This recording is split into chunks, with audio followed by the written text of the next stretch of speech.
non, vraiment, notre attitude est vraiment saine. Elle est une attitude responsable, une attitude de conscience. Elle n'est pas une attitude de conflit. Elle n'est pas une attitude de guerre. Elle est une attitude pacifique. Elle est une attitude pacifiste. Elle est une attitude d'avenir. Elle est une attitude qui concerne même nos bourreaux. On est en train de leur tendre une main d'amour pour dire que voilà le véritable projet d'avenir qu'on peut faire pour notre pays, et ce projet vous concerne, et nous le faisons pour tout le monde. Nous ne le faisons pas parce qu'on haït quelqu'un, on veut vomir le régime. On n'est pas là, on n'est pas dans cette logique. On est dans une logique où il est stupide de continuer à mourir dans la nasse et qu'on se retrouve dans des situations où personne, ça ne profite à personne. Alors moi je dis, mes chers amis, mes chers frères, vraiment, au sortir d'ici, je vous assure, annonçons la création de la commission citoyenne d'enquête indépendante. Mais pour que cette commission d'enquête citoyenne indépendante puisse travailler sur le plan pratique, il va falloir disqualifier l'administration de façon politique. Ça veut dire annoncer une équipe qui devrait prendre en main le destin du Cameroun et l'annoncer solennellement au monde entier. Et si nous annonçons cela, si nous prenons ces deux résolutions, ça veut dire que nous aurons créé les conditions qui permettront à la commission d'enquête indépendante de travailler avec l'administration en tant qu'entité technique. Parce que si l'administration, qui est une entité technique de charge courante de tous les jours, est prise en otage par le système politique qui ne sert pas les Camerounais, on aura créé la commission d'enquête pour rien. Ça veut dire qu'on perdra du temps pour rien. Mais si on crée cette commission d'enquête, et qu'à la suite, on crée une équipe qui devra prendre en main la charge de diriger le Cameroun, c'est-à-dire une équipe qui doit être, nous entrons en concertation, nous tous, nous créons cette commission à la diaspora, au Cameroun, nous entrons en concertation, nous mettons sur pied cette équipe, et voilà les choses, je pense, pour le Cameroun, on pourra valablement penser, engager les solutions pour valider ça. Merci bien.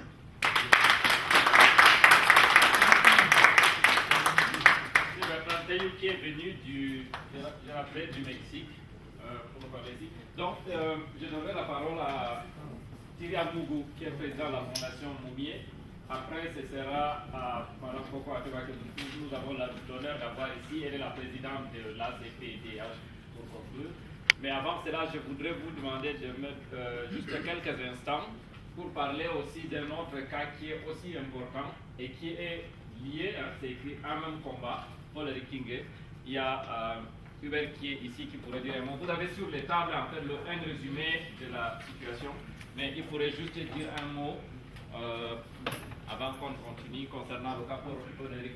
Merci, je vais être très bref. Vous connaissez l'affaire Kingue, je vois sur les affiches Eno, Vanessa, Paul Rikingue, même combat.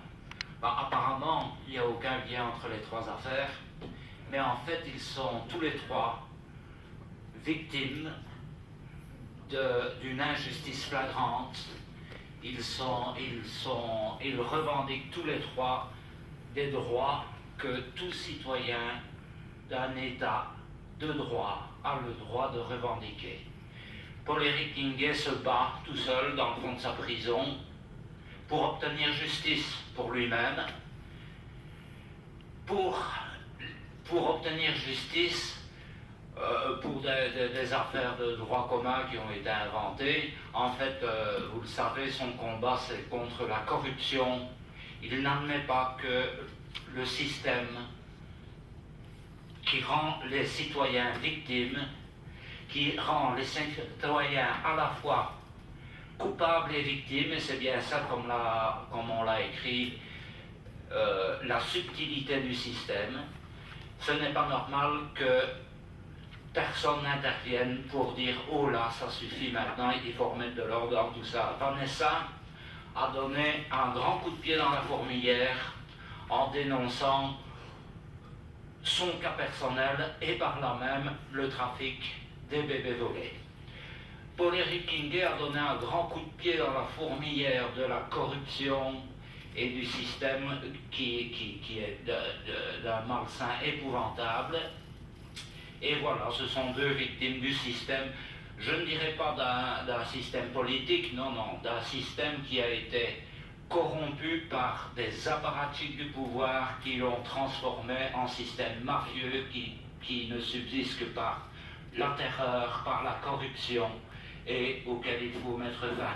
Et pour mettre fin, eh bien, il faut, comme on l'a dit précédemment, il faut que des petits cas comme celui de Paul-Éric Guinguet soient résolus, parce qu'il est en train de se battre pour obliger la magistrature à lui rendre justice. Il ne demande pas à être acquitté, il demande à être jugé équitablement dans le strict respect des lois de son pays, comme il y a droit tout citoyen d'un état de droit.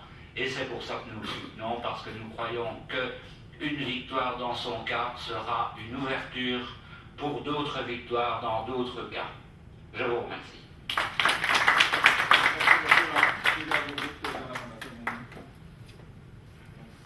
Oui, merci de passer la parole.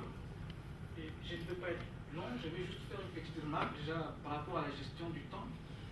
J'ai préparé un dossier assez costaud par rapport à cette affaire. Donc, je voudrais rappeler que lorsqu'on organise des conférences et qu'on délimite le temps de parole, il faut le respecter à la lettre. Dans des conférences internationales, si vous ne respectez pas ce temps-là, on vous coupe. Tout simplement. Parce que les gens ont mis du temps pour travailler les dossiers et il faut qu'ils aient le temps pour le présenter. Donc, je vais renoncer à mon dossier parce que je vous respecte et que je respecte aussi mon travail. Donc, je ne vais pas le bâcler. Je vais me limiter à quelques mots, juste pour vous dire quelque chose. Donc, et respecter aussi ceux qui vont vous suivre pour aussi parler. Voilà. Donc, aujourd'hui, j'ai choisi de vous parler d'un thème qui a déjà été introduit par Madame la ministre, la sénatrice et puis l'avocat, qui est celui du pouvoir. La question que je me suis posée, c'est celle de savoir ce que les Africains ont fait du pouvoir politique. Autrement dit, qu'est-ce que le pouvoir politique a fait de la vie en Afrique subsaharienne? Ça, c'est fondamental, parce que c'est ça le nez du problème. Et je suis content du fait que la ministre et l'avocat aient introduit cette affaire. Parce que nous sommes aujourd'hui au niveau de l'événementiel, mais pour interroger la structure, c'est-à-dire la cause des choses, mais il faut aller au niveau, justement, donc, du pouvoir. C'est le pouvoir qui organise la vie dans une société.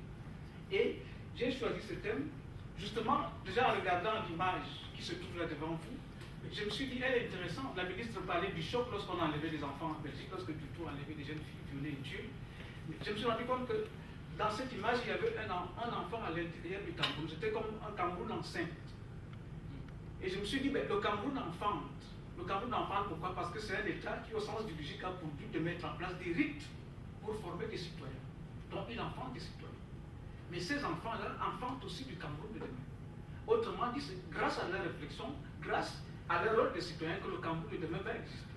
Mais la grande problématique est celle de savoir comment est-ce que ce Cameroun, en tant que pouvoir, commence tout simplement à phagocyter ces enfants qui deviennent des ombres, qui deviennent des zombies, qui deviennent tout simplement des choses qui n'existent plus. Ça veut dire qu'on met en péril notre avenir. D'où le fait d'interroger les structures de pouvoir. Et lorsqu'on interroge les structures de pouvoir, on sort donc de la pensée d'État. Parce qu'il ne faut pas reproduire une pensée d'État. Il faut faire du hors-piste, sortir de la pensée d'État et essayer de voir comment est-ce qu'on peut penser cet État en dehors de lui afin qu'il devienne ce que nous aimerions qu'il soit. Ça, c'est fondamental. Un deuxième point, c'est au niveau justement de la place de la femme, la place du bébé et la place des enfants. Pour parler du pouvoir en Afrique, il faut parler de ceux qui sont les plus vulnérables. Dans mon sens, c'est la femme, c'est le bébé, c'est l'enfant. Et cette femme-là, pour questionner sa position dans les structures de pouvoir en Afrique subsaharienne, mais il faut se rendre compte que la femme est omniprésente dans l'Afrique réelle, dans la résolution des problèmes réels en Afrique. Mais qu'au plus, au fur et à mesure qu'on évolue dans les sphères supérieures du pouvoir, mais on se rend compte que la place de la femme, la case de la femme devient de plus en plus vide. Alors la question qu'il faut se poser, c'est de savoir comment cette femme-là qui est omniprésente dans la sécurisation de la vie matérielle en Afrique, pourquoi lorsqu'on monte dans les sphères élevées du pouvoir politique, du pouvoir économique et du pouvoir religieux, cette femme-là devient de plus en plus manquante. Mais ça veut dire qu'elle, puisqu'elle n'a pas ce pouvoir au niveau des hautes sphères de l'État, elle ne peut pas répercuter toute sa capacité sécuritaire au niveau des instances de décision. Donc ça se répercute sur la santé maternelle, ça se répercute sur la santé des bébés, ça se répercute sur le sort des enfants. Donc il est important de réfléchir aussi sur la nature machiste de nos structures de pouvoir. Pouvoir religieux, pouvoir traditionnel, pouvoir économique et pouvoir politique. Ça, c'est fondamental. Autre chose que je voulais partager avec vous, c'est justement ce qui existe en Afrique subsaharienne, qui est cette capacité extraordinaire à recréer une économie de la servitude, des conditions de la servitude, alors que l'Afrique subsaharienne est un continent qui est passé par la traite négrière, par l'esclavage, par le commerce criminel. Comment est-ce que nous réussissons à recréer ce que j'appelle une servitude endogène, c'est-à-dire qui n'est plus organisée par les instances externes, mais qui est organisée par les Africains eux-mêmes. Ça, c'est fondamental. Merci. Et cette servitude endogène concernant les femmes et les enfants a plusieurs figures d'estime. Nous avons les enfants soldats qui proviennent du fait que les mécanismes d'accès au pouvoir ne sont pas clairs. Et pour accéder au pouvoir, puisqu'il n'y a pas de démocratie, on a parlé de dictature tantôt, c'est le plus violent des violents qui parfois accède au pouvoir. Donc on crée une économie de guerre et une insertion dans le champ politique par la violence qui fait qu'on transforme nos enfants en matière politique. D'où les enfants soldats. Nous avons des enfants sorciers qui proviennent aussi d'une tare de culture traditionnelle qui consiste à considérer un enfant agité, un enfant hyperactif, un enfant peut-être entre guillemets impoli, comme habité d'un esprit malin. Au point où on crée également tout un business entre le pouvoir religieux, le pouvoir politique et les chefs de guerre autour des enfants sorciers. On casse des familles parce que justement, le pasteur dit que l'enfant est sorcier, mais c'est ce pasteur-là qui va soigner, et les enfants sont soumis à des rites insupportables pour exorciser la sorcellerie. Ça existe en Afrique. Une autre figure de style, c'est quoi? Ce sont les enfants esclaves qui existent au Bénin. Le fameux phénomène des Vidomégons au Bénin, vous le savez, qui a même été exporté par les Béninois, parce que tout ça, l'ouverture qui va en Haïti sort du Bénin. Les restes avec existent en Haïti. Même système, enfant, lui, en esclavage. Il y a une autre figure de style, celle des enfants albinos. Encore, notre imaginaire de sorcellerie sont peut-être porteurs de vertus, encore de puissance que nous ne connaissons pas. Et au Burundi, au Rwanda, c'est très très développé, ce trafic d'enfants albinos. Nous avons les esclaves sexuels, des jeunes filles qui sont intégrées dans les armées et qui deviennent les esclaves sexuels, dans des chefs de gang. Nous avons les femmes violées et prostituées par les mêmes chefs de guerre en Afrique subsaharienne. Ça, ce sont quelques figures d'estime. Alors, par rapport à ces situations, qui nous amènent à interroger quel est le statut des structures de pouvoir en Afrique subsaharienne, il est important de faire un certain nombre de choses. Première chose à faire, nous devons être des hommes courageux. C'est-à-dire, je fais ici l'éloge du courage. C'est quoi un homme courageux? Un homme courageux, c'est pas un homme qui n'a pas peur, c'est pas un téméraire. Un homme courageux a peur. Il est justement courageux parce qu'il peut surmonter cette peur. Parce que celui qui ne connaît pas la peur peut être qualifié de courageux. Donc, être courageux consiste à dire que vous allez risquer votre vie et que vous allez risquer les rapports avec les autres parce que vous avez choisi le sens de la vérité. Ça, c'est fondamental. Autre chose, il faut s'organiser collectivement parce que le courage n'est pas efficace lorsqu'il est solitaire. Le courage est efficace lorsqu'il est organisé de façon collective, comme l'ont organisé des associations qui nous ont invités ici aujourd'hui. Et puis autre chose, il faut militer pour la démocratie. La démocratie est ce système-là qui nous empêche d'avoir des pouvoirs qui mettent en place ce que j'appelle des émancipations closes. Une émancipation qui ne concerne qu'un clan, alors que ceux qui sont au pouvoir et les autres sont exclus. C'est pourquoi en Afrique, le pouvoir devient un jeu à somme nulle. Soit vous gagnez et vous êtes au paradis, soit vous perdez et vous mourrez. Donc il est fondamental de combattre. Voilà, et là je vais terminer par là. Ce que fait la Fondation Lumine, c'est quoi? C'est d'essayer de jouer un rôle de transmetteur. Lorsqu'on travaille, on parle du travail de mémoire, le travail de mémoire consiste à faire œuvre de transmission. C'est-à-dire qu'on regarde dans la mémoire de lutte des peuples africains, quelles sont les valeurs qui peuvent aider les générations futures à toujours défendre une Afrique libre. Et je crois qu'en faisant ce travail, nous pourrons réussir à ce que le cri d'un enfant qui sort du ventre de sa maman, que ne soit plus un cri de mort, mais un cri de vie. Voilà, je vais m'arrêter. En fait, nous nous excusons auprès de tous parce que ça ne s'est pas passé comme c'était prévu, on a eu des retards, etc. Donc vraiment désolé. Je vais donner la parole à Coco Ateba, qui est la présidente de l'ACPDH, mais je voudrais vous signaler deux choses. D'une part, pour pouvoir effectivement communiquer sur le contenu des exposés que nous avons ici, pour vous donner des informations sur la commission dont Bertrand parlait, nous avons besoin de pouvoir contacter ceux, en tout cas ceux dont nous n'avons pas des adresses. Donc il y a une feuille qui circule, s'il vous plaît, mettez juste votre nom, votre adresse email, on n'a pas besoin d'autre chose. L'autre point, c'est que pour organiser un événement comme celui-ci, ça coûte évidemment. Et donc, nous avons besoin de toute solidarité de toute votre solidarité pour celui qui le peut. Donc il y a un carton qui va, je ne sais pas comment on appelle ça encore, un pot qui va circuler. Donc contribuez si vous le pouvez, s'il vous plaît. Et donc je passe la parole à Coco Ateba et après il y aura un peu de temps, j'espère, pour échanger parce que nous devons finir à 18h. Coco Ateba, c'est la présidente de l'ACPDH qui est aussi une artiste que je vais vous présenter.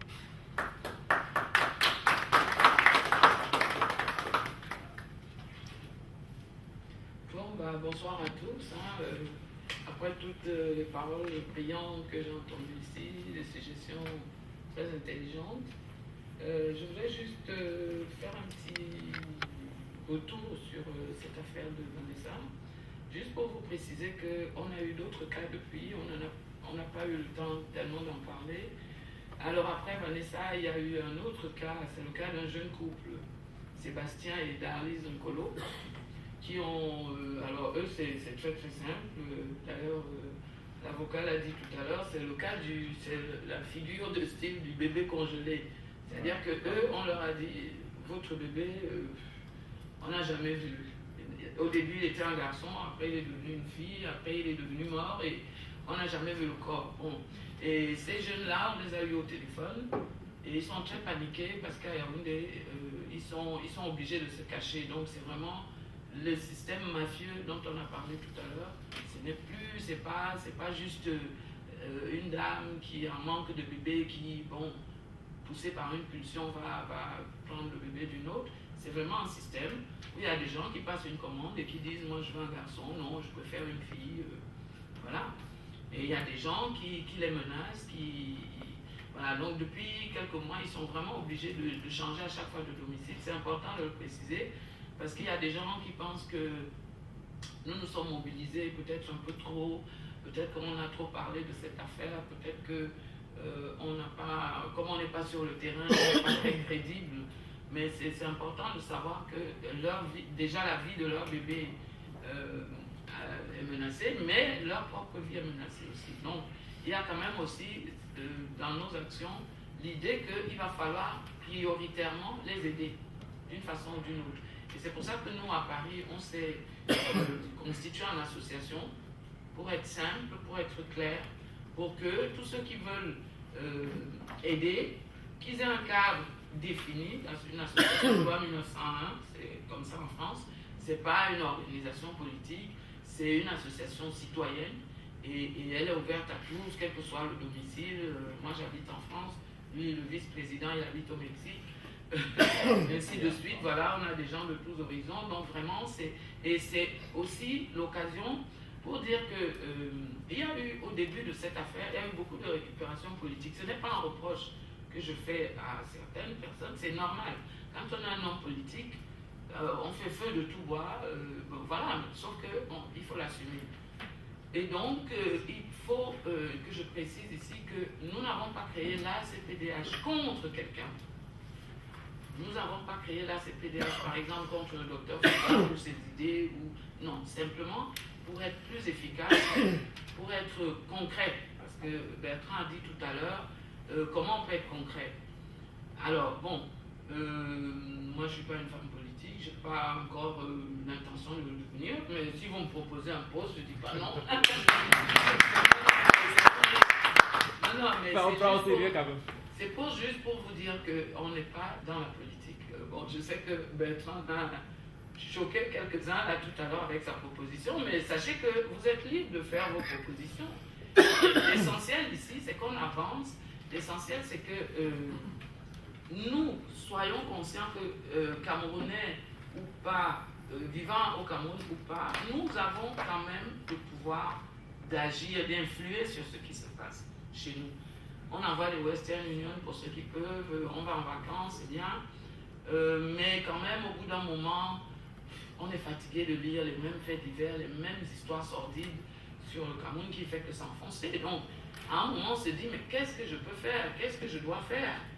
Est-ce qu'il y a quelque chose que... Pourquoi? Donc, on se rend compte, comme Madame la sénatrice et l'avocat l'ont dit tout à l'heure, on se rend compte qu'on est obligé de s'impliquer. Et j'aime beaucoup ce que Thierry vient de dire, et c'est être courageux, c'est pas ne pas avoir peur. juste décider de faire quelque chose, même si c'est petit, on fait quand même le peu qu'on peut. Il y a des gens qui nous reprochent, qui nous disent « Ouais, mais vous n'êtes pas au Cameroun, comment vous pouvez faire que l'affaire Vanessa trouve une solution ?» Eh bien, au moins on en parle. Au moins maintenant, les gens qui ont pris l'enfant de Vanessa savent qu'il y a des gens qui ne vont pas leur laisser la liberté d'élever cet enfant comme ça. Et il y a des gens qui vont les obliger à faire attention et à ne pas se croire tout permis. Voilà, on a parlé d'impunité aussi, je voudrais revenir là-dessus. Le fait de parler à Bruxelles ne change peut-être rien, mais ça a un impact. Ça a un impact, moi je suis persuadée, et cet impact-là, nous devons toujours être conscients, et je vais encore me citer parce que peut-être je n'ai pas assez travaillé comme Thierry, l'avocat disait tout à l'heure, il ne faut pas sous-estimer le poids de la dénonciation.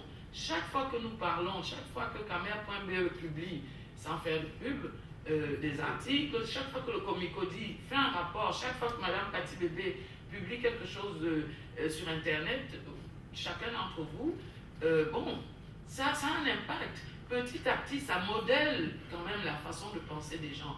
Parce qu'on l'a dit tout à l'heure, l'administration camerounaise, c'est des gens. Quand on dit un système, Bertrand, excuse-moi, s'il suffisait de faire des déclarations pour déposer ce système-là, on l'aurait. Alors là, je t'écris des bouquins quand tu veux. Ça ne suffit pas. Il faut changer profondément la mentalité, il faut changer profondément le système qu'on a laissé faire. Peut-être que ce système s'est mis en place parce que nous ne sommes plus là. Puisque ce système nous chasse. Ce système nous pousse à ne pas nous intéresser. Ils ne veulent surtout pas qu'on s'intéresse à ce qui se passe chez nous. La première question qu'on te pose quand on t'appelle du Cameroun, quand on t'a vu manifester, on te dit, mais dis donc, mais qu'est-ce que tu es allé chercher dans cette histoire? On te paye, et tu te rends compte, tu ne pourras plus venir, on va te mettre en prison. Donc, ça c'est ce système que nous avons dans nos têtes. Même étant ici, à Paris, nous avons organisé des manifestations. Les premières, on était 6.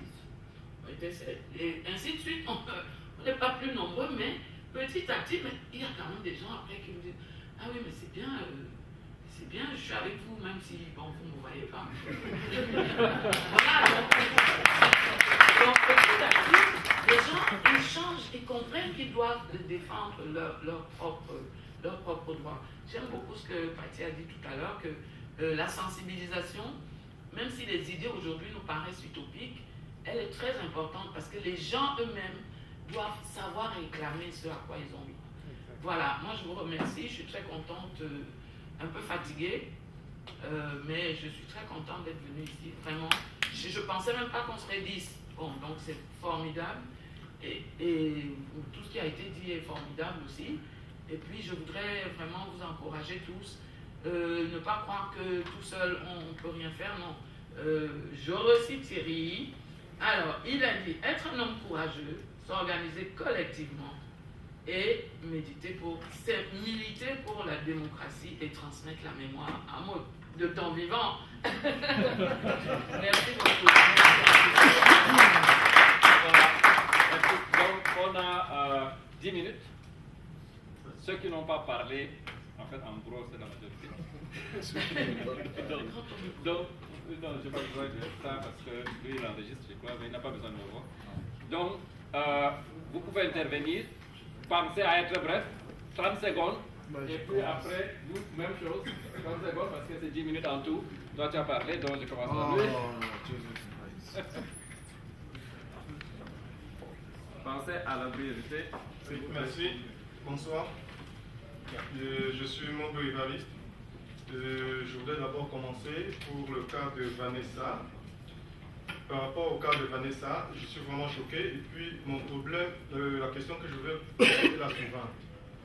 Est-ce qu'à partir du moment où, d'abord, nous voyons tous ceux qui sont impliqués dans cette affaire, dans ce trafic, qui divague partout dans le pays, qui marche tranquillement, sans problème, autant la pauvre Vanessa, ou Kolo, ou Ndoumbe, au niveau de Ndoumbe, se trouve dans des situations extrêmement difficiles. Est-ce qu'on ne peut pas créer une délégation, même s'il faut payer, pour que des gens descendent au pays, quitte à ce qu'on enlève l'enfant d'un de ces membres-là, de cette personne-là, pour qu'ils ressentent combien ça fait mal. C'est ce que je vais poser comme question. Et de deux, je voudrais dire, le Cameroun traverse une situation très difficile et quel que soit ce qui se passe, la seule solution à ce que je pense, c'est que nous devons retrousser les manches, comme vient de dire Bertrand, nous devons retrousser les manches et agir. Il n'est plus question d'attendre le lendemain. Qui est-ce que nous attendons pour ce Cameroun? Si nous ne nous battons pas pour le Cameroun, qui d'autre doit le faire à notre place? Nous sommes tous des enfants. Nous sommes tous des enfants camerounais et nous avons besoin de la paix, de la tranquillité dans notre pays. Nous avons le souci, même l'envie même de rentrer, vivre dans notre pays. Mais cette dictature, avec cette dictature, nous ne pouvons pas. Donc ce que je veux dire, c'est qu'il faut mettre hors d'état de nuire ce système. Ce système ne peut être détruit que par nous-mêmes. Nous devons les attaquer en face. Merci. Ah, tiens, attends aussi. Attends. Enfin, désolé, mais on fait le truc. Sinon, t'en regardes celui. Et pensez, et puis après, bon, ma question s'adresse à Pati Bébé et à M. Théou. M. Théou, si le titre de votre livre s'intitulait « De la rue à la présidence » sans citer Chantal Biya, pensez-vous que vous deviez être arrêté? Et la seconde question à Pati Bébé, quelque part, pour lutter contre ce genre de vol d'enfants, vous avez dit il y a des gens qui falsifient les actes de naissance. Êtes-vous pour ou contre les tests d'ADN que demandent les pays européens pour faire voyager les gens? Merci. Ok. Pensez aussi que... Non, je réponds très normalement. Écrire, c'est un risque. Écrire, c'est risquer sa vie. Que j'ai écrit, je n'aurais peut-être pas été en prison, j'aurais couru un risque au même titre que si j'avais mis son nom ou ne pas mettre son nom. Donc écrire, je résume en un seul mot, écrire, c'est un haut risque, un très grand risque dans notre pays. Moi je dirais que je suis contre les tests d'ADN parce que ça sera une limitation de la liberté et de la sécurité personnelle. Mais il y a lieu que nous travaillons afin que ce genre de falsification ne se passe plus. Je donnerai un exemple. Il faut, dès le départ, sécuriser l'acte de naissance.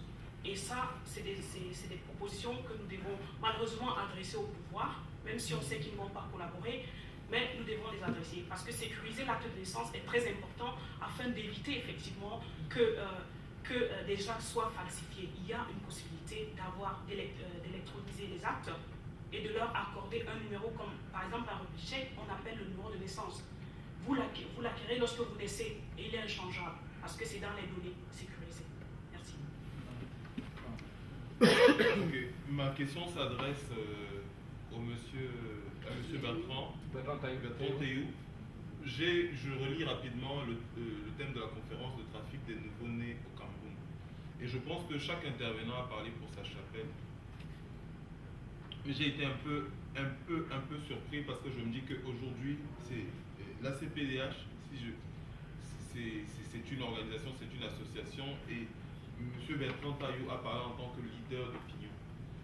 Il a dit qu'il appelait un combat politique, un combat qui n'était pas politique, qui était citoyen, et il a conclu en disant qu'il invite tout le monde à cet acte politique. Alors ma question est simple. Est-ce que au derrière de cette conférence, vous cachez un appel à la révolution? Très bonne question. Hein? Je vous le dis, la Constitution, je cite toujours la Constitution du Cameroun. Pourquoi? Parce que je suis légaliste. Je n'ai jamais rien fait sans me référer à la loi. La Constitution du Cameroun dit ceci. Si le Cameroun est en péril, chaque citoyen retrousse les manches et vient éteindre le feu au Cameroun. Ça, c'est citoyen. Deuxième chose, c'est que si vous êtes d'accord avec moi que dans un pays où les enfants sont broyés, la vie des enfants sont broyés, vous êtes d'accord avec moi que cela signifie que cette maison est en grand feu. Et la Constitution te dit, quand ta maison là sera en grand feu, retrousse les manches et viens éteindre le feu. J'invite tout simplement les citoyens à jouer ce rôle que la Constitution vous demande de faire. Ce n'est pas que je suis en train d'appeler à la révolution, la révolte. Je dis, appliquons ce que la Constitution dit. Parce que si on arrive que nos enfants sont broyés, ça veut dire que la maison est en très grand péril, très très grand péril. Donc tout ce que je demande, c'est qu'on vous demande que prenez votre pays en main aussi, c'est que vous prenez la responsabilité de trousser les manches pour mettre de l'ordre dans la maison. Et c'est tout ce que je demande sur le plan pratique. Sur le plan pratique, ma présidente, Koko Ateba, elle a dit, ici il suffisait de rédiger une déclaration. Ce que je rappelle aux gens, c'est que l'acte politique n'est pas à confondre avec l'acte citoyen. L'acte citoyen, c'est un sauvetage qui s'impose à tous. Ça veut dire que tu cherches à sauver ta vie. Et maintenant, une déclaration a une force solennelle. Ce n'est pas descendre dans la rue qui est importante. C'est-à-dire le simple fait qu'on dise sur un papier, et on signe tout cela, qu'aujourd'hui, nous prenons la résolution, après une concertation, à la diaspora et au Cameroun, nous nous concertons en tant que citoyens, nous mûrissons ce projet et nous montrons une équipe pour diriger le Cameroun. Et ce jour-là, nous déclarons.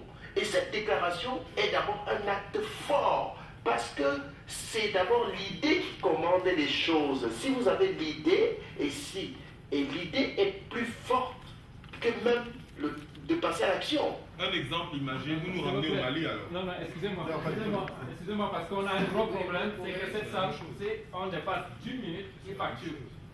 Donc, on peut continuer la discussion. Oui, on pourra continuer ici. On peut continuer la discussion au foyer juste là. S'il vous plaît, donc, merci beaucoup à tous les conférenciers. Merci infiniment. Merci à vous pour votre attention.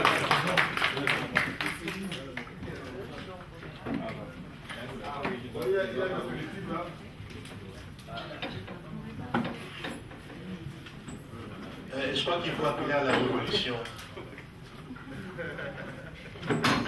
Non, on peut aller juste de ce côté, ici, à côté là. Il y a des livres dehors pour ceux qui veulent des livres. Ah oui, oui. Et ils ont la chance d'avoir les auteurs. On peut dédicacer.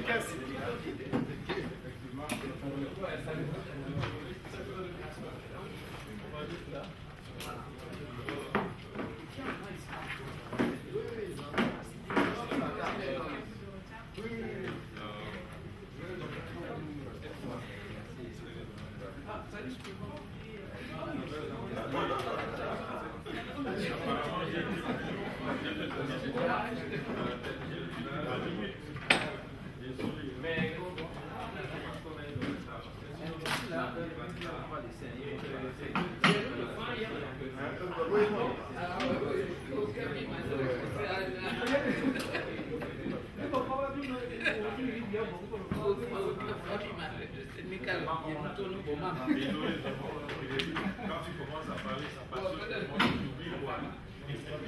Malheureusement, ça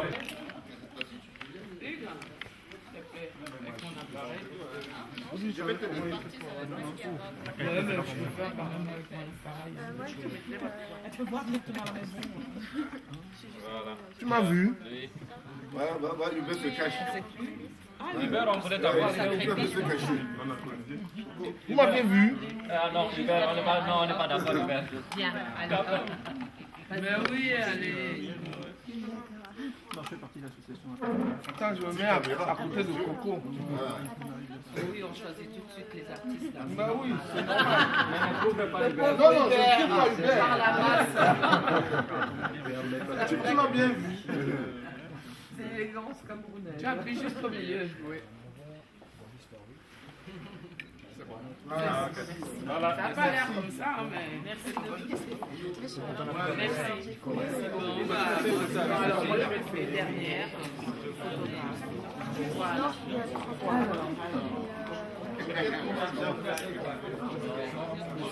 Ben justement, c'est pour ça qu'on va la garder maintenant. En disant le photographe. Voilà.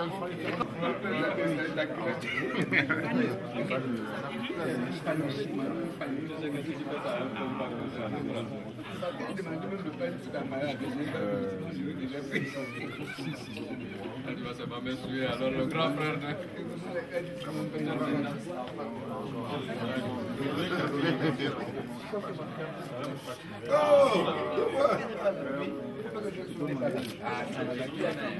Là, c'est le manpower de la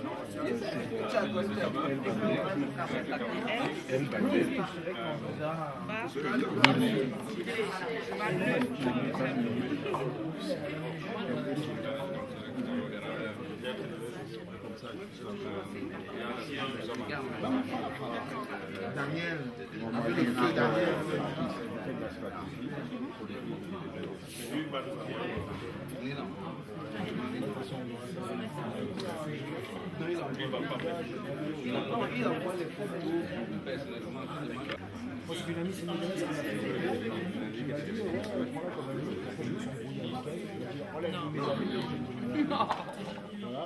C'est drôle Facebook, hein, des fois. Dans un pays, personne même des générales, chacun parle